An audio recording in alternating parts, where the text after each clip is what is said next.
Hello everyone, কেমন আছো সবাই? আশা করি সবাই খুব ভালো আছো। তো তোমরা সবাই জানোই জন্মাষ্টমী আসতেই চলেছে, আর সেই উপলক্ষে আমরা এবারে ঝুলন মেলা দেখতে গেছিলাম কাঁচরাপাড়া হকার্স কর্নারে। ওখানের ব্যাপারে আমরা কোনোদিনও আগে শুনিনি, ইউটিউব থেকেই দেখেছি। আর দেখে আমরা দুই মা মেয়েতে হাতে হাত ধরে পৌঁছিয়ে গেছি কাঁচরাপাড়ায়। কাঁচরাপাড়া স্টেশন থেকে কিছুটা দূরে হাঁটলেই যেখানে বাজারটা আছে সেইখানেই হচ্ছে এই ঝুলন মেলা।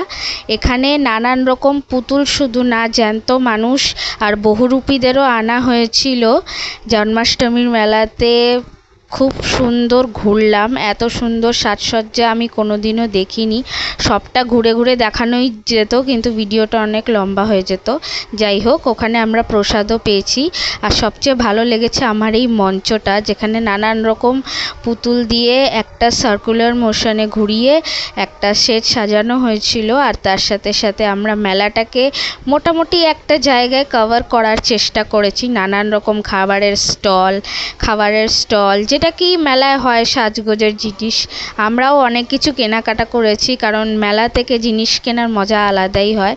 আর এখানে আমরা অ্যাজ ইট ইজ চপের দোকানের সামনে দাঁড়িয়ে রয়েছি আর আইসক্রিম খেয়ে আমি ব্লগটা শেষ করছি।